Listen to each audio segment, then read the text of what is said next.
수요 말씀 예배에 참석하신 모든 분들을 진심으로 환영합니다.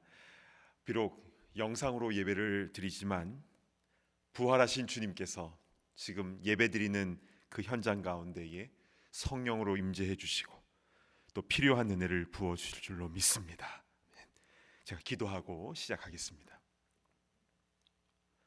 사랑하는 주 하나님, 오늘 수요 말씀 예배를 우리가 드립니다. 필요한 말씀을 허락하여 주시고 은혜를 허락하여 주셔서 우리가 살아갈 수 있는 그 능력을 오늘 예배를 통하여 살아계신 주님의 입술을 통하여 얻어 누리는 귀한 은혜의 시간 되게 하여 주시옵소서. 감사드리며 예수님의 이름으로 간절히 기도드리옵나이다. 아멘. 우리 찬송가 180장 하나님의 나팔소리, 우리 힘차게 찬양하겠습니다.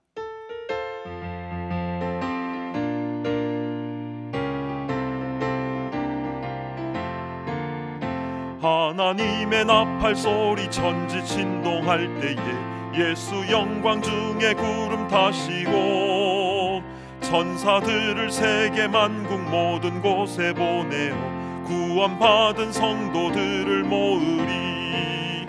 나팔 불 때 나의 이름, 나팔 불 때 나의 이름, 나팔 불 때 나의 이름, 부를 때에 잔치 참여하겠네.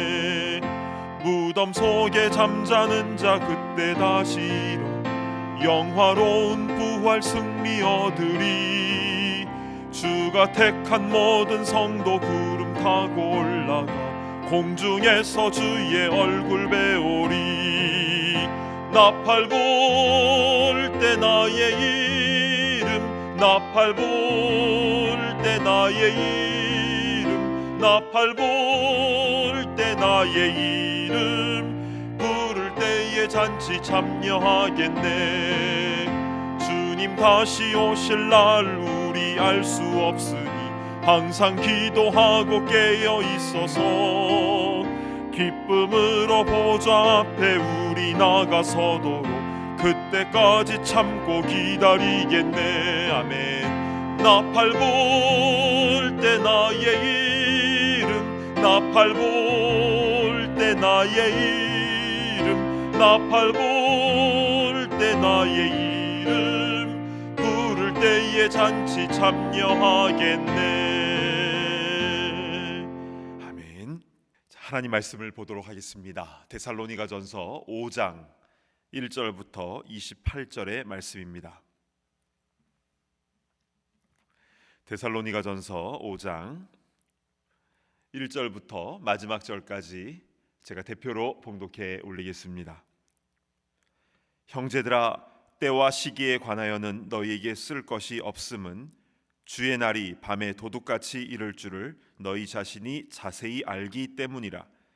그들이 평안하다 안전하다 할 그때에 임신한 여자에게 해산의 고통이 이름과 같이 멸망이 갑자기 그들에게 이르리니 결코 피하지 못하리라. 형제들아, 너희는 어둠에 있지 아니하매 그날이 도둑같이 너희에게 임하지 못하리니 너희는 다 빛의 아들이요 낮의 아들이라. 우리가 밤이나 어둠에 속하지 아니하나니 그러므로 우리는 다른 이들과 같이 자지 말고 오직 깨어 정신을 차릴지라. 자는 자들은 밤에 자고 취하는 자들은 밤에 취하되 우리는 낮에 속하였으니 정신을 차리고 믿음과 사랑의 호심경을 붙이고 구원의 소망의 투구를 쓰자. 하나님이 우리를 세우심은 노하심에 이르게 하심이 아니요 오직 우리 주 예수 그리스도로 말미암아 구원을 받게 하심이라.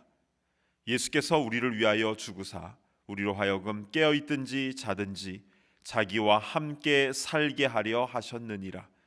그러므로 피차 권면하고 서로 덕을 세우기를 너희가 하는 것 같이 하라. 형제들아, 우리가 너희에게 구하노니 너희 가운데서 수고하고 주 안에서 너희를 다스리며 권하는 자들을 너희가 알고 그들의 역사로 말미암아 사랑 안에서 가장 귀히 여기며 너희끼리 화목하라. 또 형제들아, 너희를 권면하노니 게으른 자들을 권계하며 마음이 약한 자들을 격려하고 힘이 없는 자들을 붙들어 주며 모든 사람에게 오래 참으라.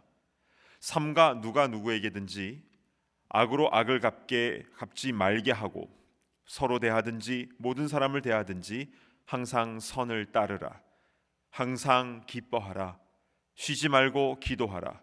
범사에 감사하라. 이것이 그리스도 예수 안에서 너희를 향하신 하나님의 뜻이니라. 성령을 소멸하지 말며 예언을 멸시하지 말고 범사에 헤아려 좋은 것을 취하고 악은 어떤 모양이라도 버리라. 평강의 하나님이 친히 너희를 온전히 거룩하게 하시고 또 너희의 온 영과 혼과 몸이 우리 주 예수 그리스도께서 강림하실 때에 흠 없게 보전되기를 원하노라. 너희를 부르시는 이는 미쁘시니 그가 또한 이루시리라. 형제들아, 우리를 위하여 기도하라. 거룩하게 입맞춤으로 모든 형제에게 문안하라. 내가 주를 힘입어 너희를 명하노니 모든 형제에게 이 편지를 읽어주라. 우리 주 예수 그리스도의 은혜가 너희에게 있을지어다. 아멘. 잠시 기도합니다. 하나님 아버지, 오늘 주실 말씀을 사모하며 받습니다. 꼭 필요한 생명의 말씀을 허락하여 주시고 말씀이 우리 마음 깊이 새겨짐으로 인하여 아름다운 말씀의 열매를 맺게 하여 주시옵소서. 예수님의 이름으로 간절히 기도드리옵나이다. 아멘. 우리는 빛의 자녀라 라는 제목으로 하나님 말씀을 증거하겠습니다. 오늘 본문에는 가장 먼저 예수님의 재림, 세컨 커밍에 대한 메시지가 나옵니다. 이단들이 가장 많이 공격하는 부분은 두 가지인데요, 구원론과 종말론입니다. 물론 다른 부분에 대해서도 이 거짓 내용을 많이 퍼뜨리지만 구원론과 종말론은 기독교 교리에 있어서 가장 중요한 핵심 중의 핵심이기 때문에 그래서 이단들이 이쪽으로 많이 파고들지요. 먼저 구원론에 대해서 살펴보면요, 이단들은 처음에는 비슷하게 나가다가 끝에 가서 싹 틀지 않습니까? 특히 마지막에 특정 교주가 구원자로 나오는 경우가 많습니다. 그러니까 이단이라는 말이 달을 이자에 끝 단자를 쓰는 이유가 바로 이 때문이죠. 지금 한국 사회에 크게 문제가 되고 있는 신천지에 대해서 지난달 주일 설교를 통해서 그들의 잘못된 교리에 대해서 우리가 함께 살펴보기도 했었는데요, 요즘 신천지와 더불어서 한국에 하나님의 교회라는 이단이 무섭게 퍼지고 있습니다. 안상홍 교주는 자기가 하나님이라고 그렇게 했는데 죽었습니다. 그런데 죽기 전에 그 교회 여자 전도사였던 장길자라는 사람을 어머니 하나님이다라고 세워놓았죠. 남편도 있고 또 자녀도 있는 여성을 어머니 하나님이다라고 신격화시켰습니다. 말이 안 되고 이해가 안 되는데 그 교세가 신천지보다 더 큽니다. 그 외에도 통일교, 몰몬교, 여호와의 증인, 구원파, 베레아, 안식교 여러 이단들이 많은데요, 심지어 우리가 사는 뉴저지에도 이러한 이단들이 굉장히 활발하게 포교 활동을 하고 있습니다. 명품이 있으면 짝퉁, 페이크가 생겨나듯이 순수한 복음이 있으면 다른 복음, 가짜 복음들이 생겨나서 사람들을 미혹하는 것이죠. 저는 이 이단들이 무엇을 말하는지 그 이단 교리에 대해서 살펴보는데요, 말도 되지 않는 것들이 너무 많습니다. 물론 이들이 포교를 할 때 처음부터 교주를 얘기하거나 그렇게 하지는 않습니다. 기존 교회들을 비판하면서 또 뭐 유월절을 지키느냐 이러면서 서서히 자신들의 교리들을 주입하죠. 그런데 아무리 그래도 어떻게 그런 곳에 교인들이 넘어갈까, 속아 넘어갈까 신기하지 않습니까? 그런데 성경에는요, 그 이유가 나와 있습니다. 자, 이단의 배후에 무엇이 있는지, 자, 고린도 후서로 가보면요, 11장 3절 4절을 보면요, 13장 13절 14절을 보시면, 그런 사람들은 거짓 사도요 속이는 일꾼이니 자기를 그리스도의 사도로 가장하는 자들이니라. 이것은 이상한 일이 아니니라. 사탄도 자기를 광명의 천사로 가장하나니. 여러분, 사탄도 자기를 광명의 천사로 가장한다는 겁니다. 거짓으로 속이는 것이죠. 이단들에게는 악한 영이 그 배후에 있기 때문에 그래서 때로는 신비한 일도 일어납니다. 그러니까 어디서 신기한 현상이 일어난다고 해서 무조건 거기 가면 안 되는 겁니다. 성령도 역사하시지만 악령도 역사하는 힘이 있습니다. 그래서 성경에도요, 걸어서 귀신 들린 자가 막 괴력을 나타내지 않습니까?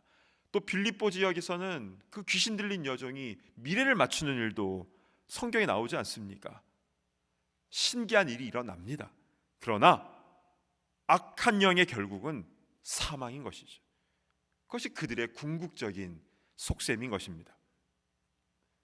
자, 구원론과 함께 이단들의 주요 공격 루트는 종말론이라고 하였는데요, 이만희 신천지와 같이 14만 4천 명이 차면 우리가 세상의 왕노릇 할 것이다 라고 하는 조건부 종말론과 몇 년, 몇 월, 며칠, 몇 시에 예수님 재림할 거다는 시한부 종말론은요, 참 많은 문제들을 일으키는데요, 몇 명이 차면 종말이 온다, 혹은 언제 날짜가 되면 종말이 온다, 이런 것은요, 우리가 다른 거 생각할 필요 없이 100% 이단입니다.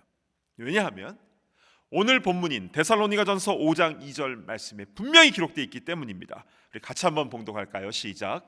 주의 날이 밤에 도둑같이 이룰 줄을 너희 자신이 자세히 알기 때문이라. 아멘. 주의 날은 밤에 도둑같이 온다는 것입니다. 심지어 마태복음 24장으로 한번 가보실까요? 36절에는 이렇게 나와 있죠. 그러나 그 날과 그 때는 아무도 모르나니 하늘의 천사들도 아들도 모르고 오직 아버지만 아시느니라. 하늘에 있는 천사들도 모르고 심지어 아들도 모르고 오직 아버지만 아신다고 하였습니다. 그러니까 하늘에서도 1급 비밀사항이라는 것이죠. 그런데 어떻게 인간이 그 날짜를 알 수 있습니까? 그것을 말하는 자는 성경 말씀과 정면으로 대치되는 이단인 것입니다. 따라서 사도 바울은요, 예수님께서 언제 임하실지 우리는 아무도 모르기 때문에 항상 예수님의 오심을 준비하는 바른 깨어있는 신앙 자세를 가져야 된다라고 전하고 있는 것입니다. 예수님의 재림을 기다린다라는 것은 1992년 10월 28일 다미 선교회처럼 건물 옥상에 올라가서 흰옷 입고 기다리는 것 아닐 겁니다. 또한 신천지처럼 14만 4천 명이 들기 위해서 자기네들끼리도 서로 율법의 잣도로 경쟁하는 그런 것도 아닐 것입니다. 예수님을 기다리는 것은 영적으로 빛 가운데 거하는 생활, 그것이 바로 예수님을 기다리는 성도의 바른 모습입니다. 자, 이것에 대해서 우리 좀 자세하게 살펴볼 텐데요, 우리 데살로니가전서 5장 5절 우리 함께 봉독하겠습니다. 시작. 너희는 다 빛의 아들이요 낮의 아들이라. 우리가 밤이나 어둠에 속하지 아니하나니. 아멘. 우리는 빛의 자녀요 낮의 자녀라고 하였습니다. 빛 가운데에 늘 깨어있는 삶, 예수님을 깨어서 기다리게 될 때에 재림은 도둑이 오는 것처럼 갑작스럽고 무서운 사건이 아니라 너무나도 자연스럽고 굉장히 기쁜, 마치 신부가 신랑을 맞이하는 것 같은 잔칫날이 될 것이다 라고 성경은 말씀하고 있는 것이죠. 그 모습이 바로 우리의 모습이 되어야 합니다. 한국에서 만들어진 말 중에 밤문화라는 표현이 있습니다. 술과 향락과 음란한 퇴폐 문화를 말하는 것이죠. 근데 그 말이 밤 플러스 문화입니다. 왜냐하면 대부분이 밤에 이루어지기 때문에 그런 것이죠. 많은 분들이 미국에 이민을 와서 적응해야 되는 것 중에 하나가 이 밤이 되면 동네가 다 어두워지는 것이죠. 한국에서는 이제 밤에도 여러 가지 즐길 수 있는 어떤 그런 밤문화 시스템이 되어 있는데, 미국에서는 어두우면 자야 되지 않습니까? 그러니까 퇴근하면 뭐 회식 가고 2차, 3차 가는 게 아니라 일 끝나면 집에 와서 가족들과 함께 하는 것이 이곳 생활입니다. 저는 이게 성경적이라고 봅니다. 밤에는 자고 낮에는 열심히 일하는 것이 몸과 마음과 영 모두 다 건강해지는 성경적인 비결이죠. 그래서 하나님이 그렇게 창조하시지 않았습니까? 그래서요, 내가 영적으로 안 좋아지면 안 좋아질수록 밤을 더 좋아하고 으슥한 곳을 더 좋아하게 됩니다. 실제로 그렇습니다. 사탄 숭배자들이나 온전한 정신이 아닌 이들을 보시면요, 옷 입는 것부터 해서 모든 것 다 어둡거나 기괴한 것들을 좋아하고 밤에 주로 활동합니다. 이게 다 관련이 있는 것입니다. 그러나 우리의 영이 살아나면 살아날수록 우리는 밝은 곳으로 나오게 되는 것이지요. 하나님은 우리를 부르실 때에 빛의 자녀, 낮의 자녀로 우리를 부르신 줄로 믿습니다. 자, 그러면 이제 더 구체적으로 빛의 자녀로 살아가는 방법은 무엇인지 잘 살펴보도록 하겠습니다. 자, 먼저 14절을 보실까요? 제가 봉독해 올립니다. 또 형제들아, 너희를 권면하노니 게으른 자들을 권계하며 마음이 약한 자들을 격려하고 힘이 없는 자들을 붙들어주며 모든 사람에게 오래 참으라. 자, 여기서 먼저 게으른 자들이 나오지요. 이것은 단지 생활 패턴이 게으른 것만 의미하는 게 아니고요, 잘못된 종말 사상의 영향을 받아서 뭐 마지막 때인데 일할 필요가 뭐 있냐, 이렇게 생각하는 사람을 말하는 것입니다. 이런 자들을 권계하여, 즉 말씀으로 권면하여 바로 세우라 말씀하고 있는 것이죠. 그리고 마음이 약한 자들을 격려하라고 했습니다. 또 힘이 없는 자들을 붙들어주며 또 모든 사람에게 오래 참으라. 즉 공동체 안팎에서 서로 부족한 부분을 돕고 잘못된 부분은 바로 잡고 또 감정적으로 대하지 말고 오래 참음으로 하나님의 교회가 잘 세워지기를 권면을 하고 있는 것입니다. 그렇습니다. 한 사람 한 사람 말씀 가운데 바르게 세워지기 위해서는 오래 참는 것은 굉장히 중요한 부분입니다. 빨리빨리 한국 사람들은 이 기도 응답도 빨리 되기를 원하고, 사람도 좀 나갔던 사람 빨리 돌아오기를 원하고, 또 일꾼도 빨리 세워지기를 원하지만, 그러나 성경의 원리는 오래 참으라는 것입니다. 참고 인내하며 끝까지 기도하며 나아갈 때에 반드시 그 열매가 맺히게 될 줄로 믿습니다. 그리고 우리 15절을 우리 함께 봉독을 하도록 하겠습니다. 시작. 삼가 누가 누구에게든지 악으로 악을 갚지 말게 하고 서로 대하든지 모든 사람을 대하든지 항상 선을 따르라. 아멘. 사람과 사람 사이에 항상 좋은 일만 일어났으면 좋겠는데 실제로는 그렇지 않은 일도 때론 발생하죠. 특히 믿어주고 은혜를 베풀어 준 사람에게 도리어 배신을 당하거나 억울한 일을 당하기도 하죠. 한 10년 전쯤 일인 것 같습니다. 한 성도님이 전화 상담을 요청하셨는데요, 믿었던 사람에게 배신을 당했다는 겁니다. 급하다고 그렇게 사정사정해서 없는 돈을 모아서 빌려줬는데 어느 날까지 딱 갚겠다라고 그렇게 신신 약속을 해놓고 그 전날 사라져 버렸다는 겁니다. 연락도 안 되고 있던 곳에 찾아가니까 다 떠나고. 얼마나 분해하며 슬퍼하시던지. 실제로 이런 일을 겪어보신 분들은 이 마음을 너무나 잘 아실 것입니다. 그래서 저는 슬퍼하시는 그 성도님을 먼저 위로를 해드리고 난 다음에, 그리고 나서 분명한 말씀의 기준을 설명드렸습니다. 그것은 악을 악으로 갚으면 안 된다라는 것이었습니다.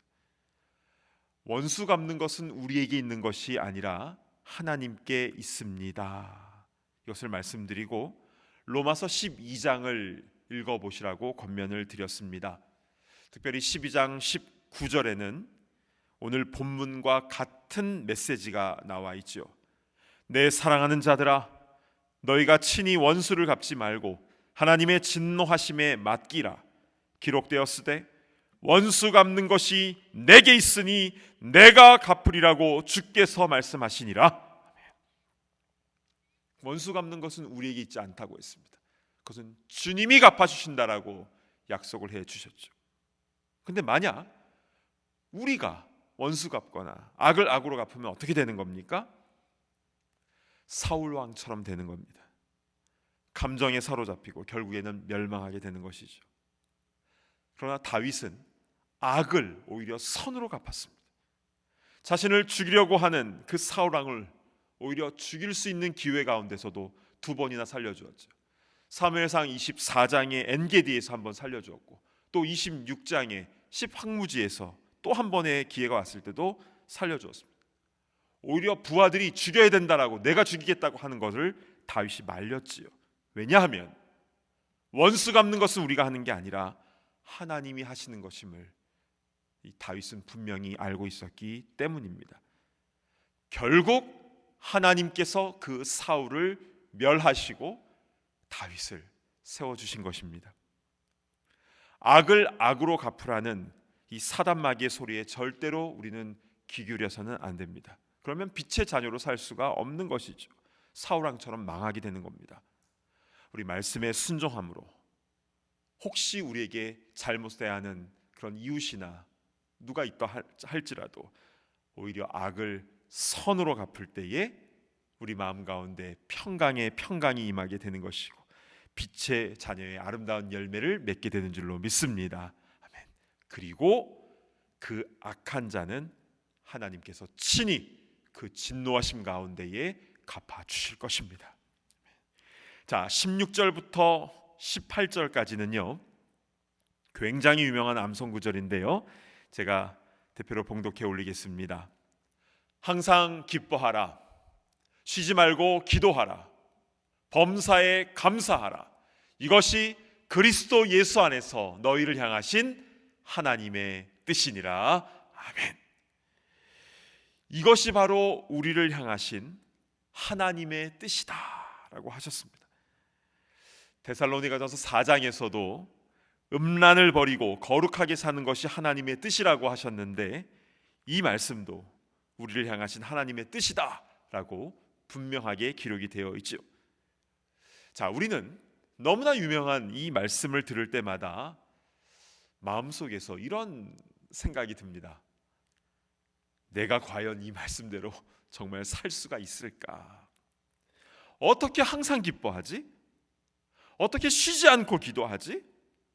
어떻게 범사 모든 일에 감사할 수 있지? 그 의문과 부담과 그리고 혹시 좌절을 경험하십니까? 어떠십니까? 자, 오늘 우리가 이 말씀을 받을 때에 조금 다른 관점으로 살펴봤으면 좋겠는데요, 우리는 이 세 가지 말씀을 받을 때 늘 하나하나 떨어진 말씀으로, 개별적 말씀으로 보는 경향이 있습니다. 또 이렇게 절도 다 이렇게 나눠놨죠. 그런데요, 이 본문을 다시 보시면 기뻐하라, 기도하라, 감사하라, 이 기쁨과 기도와 감사가 한데 어우러진 것이 무엇입니까? 이 세 가지가 같이 있는 게 무엇일까요? 바로 예배입니다. 기쁨과 기도와 감사, 예배 때 일어나는 현상과 반응입니다. 자, 그런데 그 앞에 붙은 단어들이 있지요. 항상, 쉬지 말고, 범사에, 사실 다 같은 뜻입니다. 늘, 언제나, 모든 일에라는 뜻이죠. 즉 교회에서뿐만이 아니라 우리의 삶 전체를 가리키는 말씀입니다. 그렇다면 이 말씀은 궁극적으로 무엇을 말씀하고 있는 것입니까? 한 가지로 맞춰집니다. 삶이 예배가 되는 것. 이것이 바로 빛의 자녀의 모습임을 말씀하고 있는 것입니다. 예배당에서는 기뻐하면서 할렐루야 하다가 집에 가면 버럭 소리를 지르는 것이 아니라 삶이 예배로, 예배가 삶으로, 그것이 바로 우리의 삶이, 우리의 모습이 되어야 된다는 것입니다. 그런데 우리의 이민 생활이 워낙 힘들고 터프하기 때문에, 게다가 지금 이렇게 바이러스가 창궐하고 있는 이때에 우리는 육신적으로, 정신적으로, 경제적으로, 또 관계적으로 힘든 시기를 지나고 있습니다. 그래서 이렇게 우리가 있는 바로 그곳에서 예배자의 삶을 산다라는 것은 사실은 쉽지는 않습니다. 그럼에도 불구하고 2000년 전에 데살로니가에서 신앙생활을 했던, 그래서 이 데살로니가 전서의 1차 수신자였던 이곳 성도들의 모습보다는 그래도 우리가 나은 환경이지 않습니까? 왜냐하면 이들은 목숨 걸고 예수 믿지 않았습니까? 우리의 삶이 하나님 한 분 때문에 기뻐하고 기도하고 감사하는 그런 예배의 삶이 되었으면 좋겠습니다. 그것이 바로 재림하시는 주님을 기다리는 빛된 자녀의 모습인 것이죠. 자, 오늘 우리 마지막으로 우리 살펴볼 구절은 10절의 말씀인데요, 우리 5장 10절 말씀을 우리 함께 봉독합니다. 시작. 예수께서 우리를 위하여 죽으사 우리로 하여금 깨어있든지 자든지 자기와 함께 살게 하려 하셨느니라. 아멘. 자, 여기 보시면 중간에 깨어있든지 자든지 이런 표현이 나옵니다. 이것이 무슨 뜻인지 그냥 확 느낌이 오시지요. 살든지 죽든지입니다. 왜냐하면 성도의 죽음은 성경에서 잔다라고 표현하기 있기 때문이죠. 그런데 깨어있든지 자든지 자기와 함께 살게 하려 하셨느니라, 이것은 죽음 이후에만 하나님의 나라가 임하는 게 아니라는 것입니다. 이 땅에서 살아있어도 깨어있어도 성령 안에서 예수님과 함께 사는 것, 그것이 바로 빛의 자녀이고 참된 예배자의 모습이고 그것이 바로 구원 얻는 성도의 모습인 줄로 믿습니다. 아멘. 그렇게 살다가 이 땅에서의 삶이 끝나는 그날, 그때는 자는 것이죠. 그런데 자면요 바로 주님 앞에서 깨는 겁니다. 그리고 사랑하는 주님과 이제는 얼굴과 얼굴을 대면하여 보면서 영원히 주님과 함께 사는 것, 이것이 영생 얻는 성도의 모습인 줄로 믿습니다. 여러분, 이것이 바로 성경에서 말씀하고 있는 구원론과 종말론입니다. 사랑하는 여러분, 주님은 우리를 이미 빛의 자녀로 부르셨습니다. 그 확신을 가지고 지금 있는 그곳에서 살아계신 주님의 임재를 체험하며 예배자의 삶을 살아가는 그런 참된 성도들 다 되시기를 간절히 바랍니다. 아멘. 주신 말씀 붙잡고 우리 함께 기도하는 시간을 갖겠습니다. 성경은요, 너희는 세상의 빛이 되어야 한다, 그것이 아니죠. 너희는 세상의 빛이라. 이미 우리를 빛으로 부르셨습니다. 이미 우리를 빛의 자녀로 부르신 것입니다. 우리 그 믿음, 확신, 담대함을 가지고 우리 승리하며 나아가야 되지 않겠습니까? 주님, 잘못된 이단 사상이나 염려와 근심, 미움과 분노가 아니라 매 순간 기도하며 기뻐하며 감사하는 구원받는 순결한 주의 신부가 되게 하여 주시옵소서. 그래서 지금 살아가고 있는 이 땅 가운데서도 구원의 기쁨을 누리며 살아갈 수 있도록 인도하여 주시고, 주님 부르시는 그날 온전한 그 주님의 평강과 기쁨 가운데 천국으로 올림받는 그런 우리가 되게 하여 주시옵소서. 주신 말씀 붙잡고 우리 함께 통성으로 기도하며 나아갑니다. 하나님 아버지, 참으로 감사를 드립니다. 아버지 하나님, 우리의 삶을 주장하여 주시옵소서. 삶이 예배로 드려지지 못했음을 주님 앞에 고백합니다. 항상 기뻐하며 또 쉬지 말고 기도하고 또 범사에 감사해야 될진데 그러지 못한 삶을 살았음을 고백합니다. 오 주님, 성령으로 우리 가운데 임재하여 주셔서 매일매일 습관마다 예배자의 삶을 사는데 부족함이 없도록 인도하여 주시옵소서. 잘못된 이단 사상이나 세상적인 그런 가치관들이 다 제거되어 줄 수 있도록 인도하여 주시고, 하나님 말씀 중심으로 우리가 바르게 살아갈 수 있도록 인도하시고, 그래서 아무리 악하고 어두운 세상이라 할지라도 빛의 자녀로, 낮에 속한 자로 담대하게 살아갈 수 있도록 인도하시고 아름다운 열매를 맺게 하여 주시옵소서. 우리 주위의 믿음이 연약한 자를 굳게 세운 데 쓰임받는 우리가 될 수 있도록 인도하시고, 연약한 자들의 손을 잡아줄 수 있도록 인도하시고, 끝까지 참고 인내하며 나아감으로 말미암아 함께 잘 되어지는 역사가 일어날 수 있도록 인도하여 주시옵소서. 그 은혜가 우리 가운데 있게 하여 주시고, 그리함을 통하여 언제 주님이 오시는지 기쁨으로 주님 맞이할 수 있는 그런 자연스러운 구원의 역사가 일어날 수 있도록 인도하여 주시옵소서. 그 은혜가 우리 가운데 임하기를 간절히 소망하며 예수님의 이름으로 간절히 기도드립니다. 사랑하는 주 하나님, 참으로 감사를 드립니다. 오늘 데살로니가전서 5장의 말씀을 통하여 우리가 이 어두운 세상 가운데에 어떻게 살아가야 되는지 분명히 말씀하여 주시니 참으로 감사를 드립니다. 주님께서 이미 우리를 빛의 자녀로, 낮의 자녀로 부르셨사오니 부르심에 맞게 살아가는 우리가 되게 하여 주시고, 우리의 환경이 어떠하든지 상관없이 살아계신 주님과 함께 늘 기뻐하며 기도하며 감사하는 참된 예배자의 삶을 살아가게 하여 주시옵소서.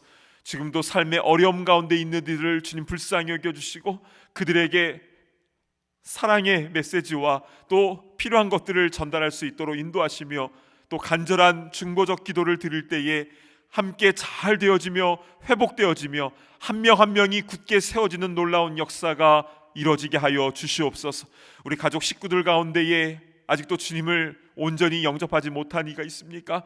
낙심하지 않도록 인도하여 주시고, 주님의 때를 기대하며 끝까지 인내하며 기도하며 나아가는 우리가 되게 하시며, 우리가 해야 될 것은 끝까지 사랑하며 주의 복음을 증거하며 사랑을 삶으로 보여주는 것이오니, 주님 먼저 우리가 말씀 가운데에 또한 성령 가운데에 바르게 설 수 있도록 은혜를 부어 주시고, 또한 우리 주위에 있는 연약한 이들도 우리를 통하여 함께 세워지는 역사가 일어나게 하여 주시옵소서.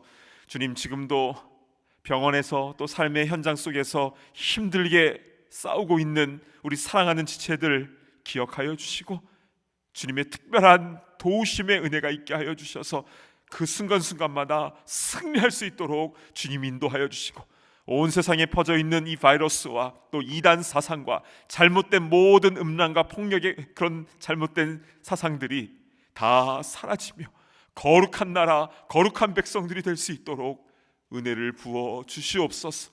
감사드리며 예수님의 이름으로 간절히 기도드리옵나이다. 아멘. 이제는 우리 주 예수 그리스도의 그 크신 은혜와 아버지 하나님의 무한하신 사랑하심과 성령님의 감동, 감화, 교통하심의 역사가 매일 매 순간 늘 깨어서 예배자의 삶을 살기를 소망하는 순결한 주님의 신부들, 모든 주의 권속들 머리 위에와 우리의 앞길 위에, 또 우리 공동체와 우리 각 가정과 우리의 일터와 또한 지금도 치열하게 살아가고 있는 그 현장 속에 이제로부터 영원토록 함께 있을지어다. 아멘.